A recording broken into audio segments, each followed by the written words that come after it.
Parmi les activités qui reprennent en cette période, il y a également les escape games. Et justement, rendez-vous à Auxerre pour découvrir ou redécouvrir l'enquêteur qui avait dû fermer ses portes à cause de la pandémie. Préparez-vous à partir à l'époque de la prohibition ou à parcourir les rues de la ville d'Auxerre afin de résoudre un mystérieux crime avec nos enquêteurs du jour, Pacomine Vernisi et Johan Muroni.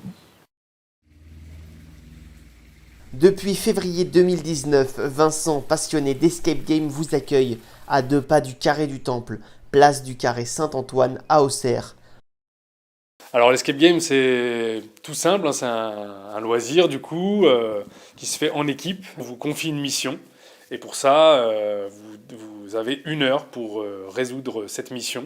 Comme dans un film en fait, vous êtes pris par le jeu, vous êtes pris par le stress du temps qui passe et de la musique et de l'ambiance dans laquelle vous êtes. Donc vous voulez absolument sortir parce que vous avez aussi le chronomètre qui défile. Donc évidemment vous voyez les minutes qui passent et voilà, vous êtes pris dans le jeu. La particularité ici, c'est qu'on a recréé un commissariat de police, un bureau en fait d'enquêteurs privés. C'est destiné à des groupes d'amis, à voilà, des membres d'une même famille, même à des collègues, hein, parce que ça marche très bien aussi dans le cadre des entreprises, voilà, pour les cohésions d'équipe. Il n'y a pas besoin d'aptitudes physiques, etc.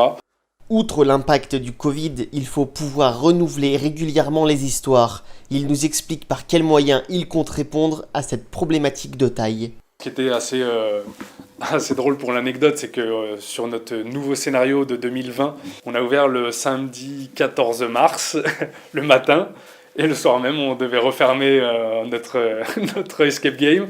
On a mis en place un protocole qui s'appelle « Jouons en confiance », et qui est là justement pour rassurer les clients qui seraient un petit peu craintifs par rapport à ça. Voilà, il y a évidemment la désinfection de tout le local. Le jeu est nettoyé à la fin de chaque partie pour que l'équipe qui arrive ensuite puisse jouer justement en confiance. Et puis on a plein d'objets en double, ce qui fait qu'on peut changer en fait, d'une partie à l'autre. On avait ouvert avec un premier scénario donc début 2019. On est revenu avec un second scénario début 2020. Et là, on arrive avec une nouvelle histoire qui se passe en extérieur à l'aide de tablettes. Pour l'instant, on reste sur ce format-là d'essayer d'ajouter un nouveau scénario chaque année. Nous, on estime qu'un scénario peut durer 3 à 4 ans. Et surtout, ce qui est intéressant avec l'escape game, c'est que ça se prolonge même quand vous sortez d'ici. C'est-à-dire que après, vous rentrez chez vous, vous allez boire un verre, etc.